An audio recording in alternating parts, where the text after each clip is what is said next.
بھائی عبدالقوی سنگاپور ہے، وہ شوف تشریف لے آئے۔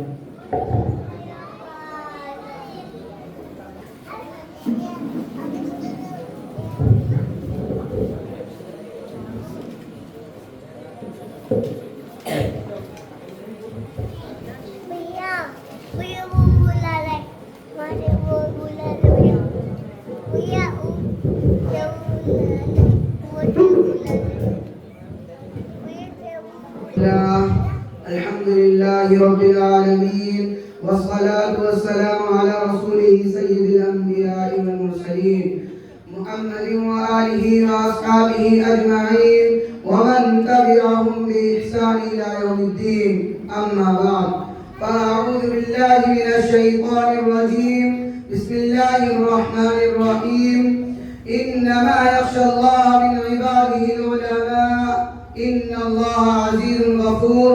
وقال تعالى: إن الذين قالوا ربنا الله ثم استقاموا تتنزل عليهم الملائكة. صدق الله العظيم.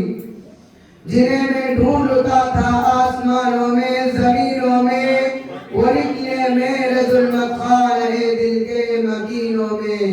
جلا سکتی ہے شمع کشتا کو مجھے نفس ان کی، الہی کیا چھپا ہوتا ہے دل کے سینوں میں. نہ پوچھ ان خرقہ پوشوں کو ارادت ہو تو دیکھ ان کو، یدے بیدار لیے بیٹھے ہیں اپنی آستینوں میں. بہار آئی اگر گلشن میں تو کس کام کی آئی، نشے منشاخ پر باقی رہا نہ دل ہی سینوں میں. محترم حضرات اور معزز سامعین و کرام، آج میں ان یاران باصفا شہیدان عشق و وفا وارثان بلال رضی اللہ تعالی عنہ اور سراخیل آزادی کے تذکرے کی سعادت حاصل کر رہا ہوں، جن کا قلب و جگر اسلام کے عظمت سے معمور تھا، جن کے چہرے پر عزم و استقلال کی کرنیں جلوہ فکن تھی، جن کا دل جذبہ جہاد سے سرشار تھا، جنہوں نے اپنی پوری زندگی اسلام کی سربلندی اور اعلاء کلمت اللہ کے لیے وقف کر دی، جن کی ایک تاریخ ہے، جن کی ایک داستان ہے، جنہوں نے ہر دور میں اسلام کی آبیاری کی ہے اور چمکستان اسلام کی طرف بڑھنے والی ہر باد سموم کی راہ میں دیوار آئینی اور سد سکندری بن کر عائن ہو گئے ہیں. آج حضرات اس چمکستان عالم کا پتا پتا اور بوٹا بوٹا اس بات پر شاہد ہے کہ یہ طبقہ ان اصحاب فکر و نظر وارثان قلب و جگر کا طبقہ ہے، جنہوں نے تاریخ کے ہر نازک موڑ پر اس امت کی رہنمائی اور دستگیری فرمائی ہے. یہ قافلہ ان یاران باصفا شہیدان عشق و وفا کا قافلہ ہے، جنہوں نے ہر دور میں باطل کا مقابلہ کیا. جب بھی باطل نے حق کو چیلنج دیا، انہوں نے اس کے چیلنج کو قبول کیا اور وہ سربک میدان میں آ نکلے اور جب کر بے خوفی سے باطل کا مقابلہ کیا. جب بھی انہوں نے جانے تو دے دی مگر باطل کو کبھی پیٹ نہ دکھائی، انہوں نے سر تو کٹا دیا مگر پرچم اسلام کو کبھی سر نگو نہ ہونے دیا. جب جلاد تلوار چپکاتا ہوا آگے بڑھا تو انہوں نے مسکرا کر نظر سے نظر ملائی اور یہ کہتے ہوئے مردانہ وار تلوار کے نیچے سر رکھ دیا: خوشا وقت ہے کہ میری موت تیرے کوچے میں آ جائے، یہی تو زندگی کا آخری ارمان ہے ساقی. غرض یہ کہ انہوں نے ہر محاذ پر باطل کا مقابلہ کیا اور ہر طرح سے مقابلہ کیا. ضرورت پڑی تو گولی چلائی، ضرورت پڑی تو تلوار چلائی، تلوار پھینکی قلم اٹھایا، ضرورت پڑی تو اپنی شعلہ نوائیوں سے طوفان تندو سرکش و بے باک کا کام لیا، ضرورت پڑی تو قوم کے ننھے ننھے نونہالوں کی تربیت و اصلاح فرما کر باطل کے لیے دیوار آہنی اور فولادی لشکر بنا دیا. آج میں انہی جیال و سرفروشان اسلام کی تھوڑی سی تاریخ اور آدھنا سی جھلک دکھانا چاہتا ہوں کہ انہوں نے جنگ آزادی میں کیا کارنامہ انجام دیا اور ان کا کیا مقام رہا ہے. حضرات، جب ہندوستان کی مقدس سرزمین پر انگریزوں کا ناپاک سایہ پڑا، جب انگریزوں نے اپنی شاہجہانہ و عیارانہ چالوں سے یہاں کے مالک بن بیٹھے، جب باشندگان ہند پر طرح طرح کے ظلم و ستم کے پہاڑ توڑے جانے لگے، جب ہندوستانیوں کو غلام بنایا جانے لگا، جب ہندوستانیوں کا خون ان کے پسینے سے لہذا ہونے لگا، ایسے نازک وقت میں جس شخص نے سب سے پہلے عالم بغاوت بلند کیا تھا وہ محدث کبیر امام جلیل رئیس الاولیاء فخر جبل محرم فن نازش وطن شاہ عبدالعزیز ابن ولی اللہ محدث دہلوی تھے۔ یہ وہی مرد مجاہد درویش خدا ہے جس نے وقت سے بہت پہلے مسلمانوں کے نصب العین کا اعلان فرما دیا تھا، جہاں تک پہنچنے کے لیے دوسروں کو ابھی 10 برس انتظار کرنا تھا۔ شاہ عبدالعزیز کا فتویٰ کیا تھا؟ ایک برد بے اما تھا جو دشمنوں کے نقل تمنا پر گر پڑا۔ انگریزوں کی نیند آرام ہو گئی، جگہ جگہ آزادی کے شعلے بھڑکنے لگے، سینوں میں ولولے مچلنے لگے، حوصلوں نے انگڑائیاں لینی شروع کر دی۔ مسند درس پر بیٹھ کر قرآن و حدیث کا درس دینے والے علماء کرام اور خانقاہوں میں بیٹھ کر اپنے خون جگر سے شمع اسلام کو روشن کرنے والے مشائخ اعظام اپنے مدرسوں اور خانقاہوں کو چھوڑ کر میدان میں آ گئے اور فرنگیوں کے خلاف ایک معاہد بنا کر توکل علی اللہ کا سہارا لے کر منزل مقصود کی جانب بے سر و سامانی کے عالم میں نکل پڑے۔ اور میں اکیلا ہی چلا تھا جانب منزل مگر، میں اکیلا ہی چلا تھا جانب منزل مگر، راہ رو آتے گئے اور کارواں بنتا گیا کہ مصداق بن گئے۔ حضرات یہ کارواں مسافت طے کرتے ہوئے کس طرح منزل مقصود تک پہنچا، یہ ایک لمبی داستان ہے۔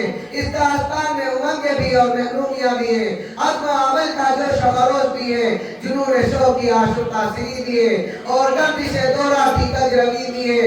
اس طویل مسافت کو طے کرتے ہوئے ان کے پاؤں مسلسل لہو لہان ہوتے رہے، اس طویل مسافت کو طے کرتے ہوئے ان کے پاؤں مسلسل لہو لہان ہوتے رہی۔ کبھی جب تشدد کی خاردار جھاڑیوں نے ان کے دامن کو تار دیا، کبھی وحشت و بربریت کے پہاڑ ان کے راستے میں عائد ہو گئے، مگر اس پر پہ جنوں کے دیوانوں نے ہمت نہیں ہاری۔ حادثات و مسائل سے ٹکراتے ہوئے منزل مقصود کی جانب بڑھتے ہی رہے۔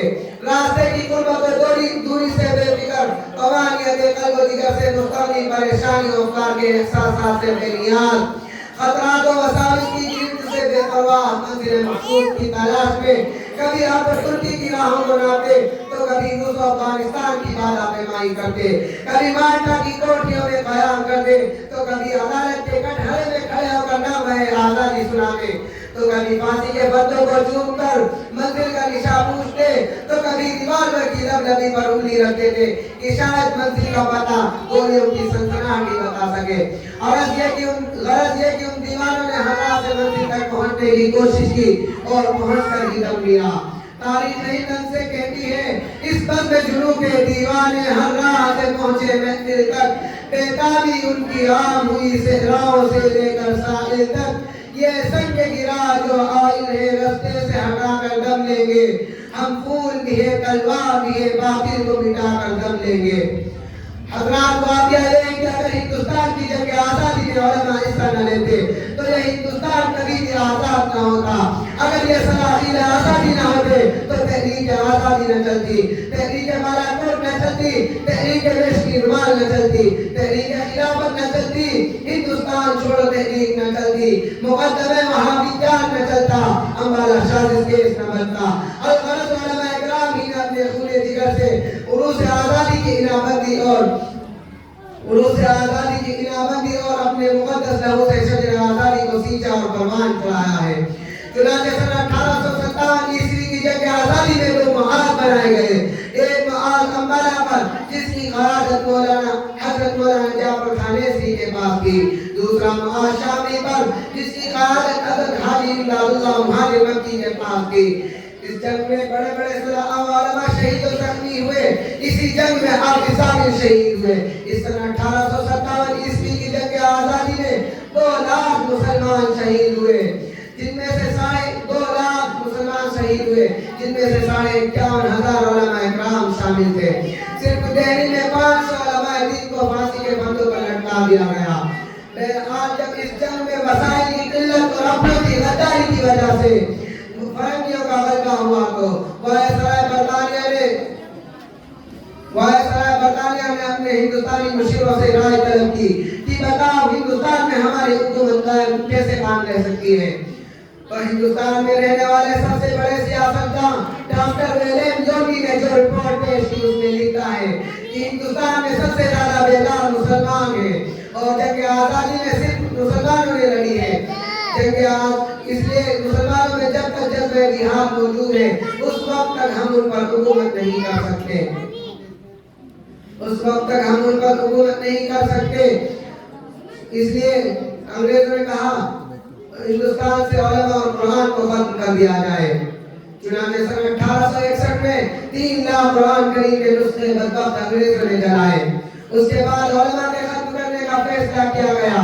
سن 1864 سے لے کر سن 1877 تک انگریزوں نے علماء کو ختم کرنے کا فیصلہ کیا اور یہ 3 سال ہندوستان کی تاریخ کے بڑے المناک سال ہوئے. ان 3 سالوں میں انگریزوں نے 14,000 علماء کو تختہ دار پر لٹکا دیا. خان کہتا ہے دلی کی چاندنی چوک سے لے کر خیبر تک کوئی ایسا درخت نہ تھا جس پر علماء کی گردنیں نہ لٹکی ہوئی ہوں. خان کہتا ہے علماء کے جسموں کو تانبے سے داغا گیا. خان کہتا ہے علماء کے جسموں کو سوروں کی کھالوں میں بند کر کے ٹہکتے ہوئے تندور میں ڈالا گیا. خان کہتا ہے علماء کو ہاتھیوں پر کھڑا کر کے درختوں سے باندھ دیا گیا اور اس کے بعد ہاتھیوں کو نیچے سے چلا دیا گیا. خان کہتا ہے لاہور کی شاہی مسجد کے صحن میں انگریزوں نے پھانسی کا بندہ بنایا تھا. اس میں ایک دن میں 80 علماء کو پھانسی دی جاتی تھی. لاہور کی دریائے راوی میں 80 علماء کو گولیوں میں بند کر کے ڈال دیا جاتا اور اس کے بعد اس پر گولیوں کا نشانہ بنایا جاتا.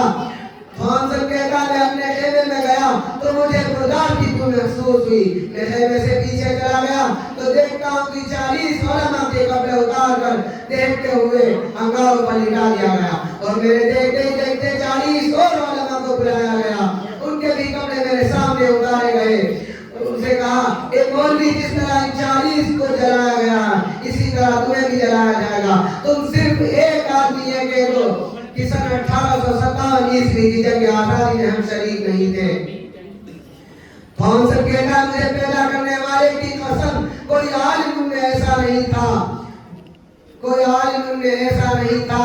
سارے کے سارے آگ میں تو پک گئے مگر انگریزوں کے سامنے کسی نے گردن نہیں جھکائی. میں اپنی تقریر کو اس شعر کے ساتھ ختم کرنا چاہتا ہوں. سرفروشی کی تمنا اب ہمارے دل میں ہے. دیکھنا ہے کتنا زور باغ باطل میں ہے. وآخر دعوانا الحمدللہ رب العالمین.